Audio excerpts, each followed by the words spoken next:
అధిక జ్యేష్ఠ మాసం ప్రారంభం సందర్భంగా దీని యొక్క విశేషాల గురించి తెలుసుకుందాము. తెలుగు పంచాంగం ప్రకారం మే 17 నుంచి అధిక జ్యేష్ఠ మాసం ప్రారంభమవుతుంది. ప్రతి సంవత్సరంలో 12 నెలలు ఉంటే ఈ సంవత్సరంలో మాత్రం 13 నెలలు ఉండటం విశేషంగా చెబుతారు. సాధారణంగా అధిక మాసంలో శుభకార్యాలు నిషిద్ధమైనప్పటికీ కొన్ని వైదిక పరమైన కార్యక్రమాలు జరుపుకోవచ్చని పండితులు చెబుతున్నారు. అయితే అధిక జ్యేష్ఠంలో కూడా కొన్ని ప్రత్యేక తిథులు ఉంటాయి. శాస్త్రం సమ్మతించిన కొన్ని శుభకార్యాలు కూడా చేసుకోవచ్చని అంటారు.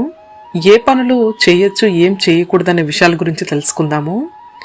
అధిక మాసంలో వివాహాలు, గృహప్రవేశాలు, నామకరణ వేడుకలు, ఉపనయనాలు, అన్నప్రాసనలు, నూతన వ్యాపార ప్రారంభాలు, అక్షరాభ్యాసాలు, పిల్లలకు చెవులు కుట్టించడం వంటి శుభకార్యాలు నిర్వహించకూడదని అంటారు.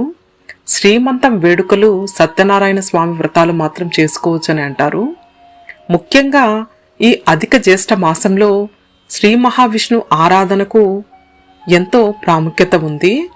ప్రతి 3 సంవత్సరాలకు ఒకసారి ఏర్పడే ఈ అధిక మాసానికి శ్రీ మహావిష్ణు అధిపతి కావున ఈ అధిక మాసం సమయంలో శ్రీ మహావిష్ణువును భక్తితో పూజించిన వారికి ధనధాన్యాలు, అష్టైశ్వర్యాలు కొరత ఉండదని, స్వయంగా శ్రీ మహావిష్ణువే వరం ఇచ్చాడని పురాణాలు చెబుతున్నాయి.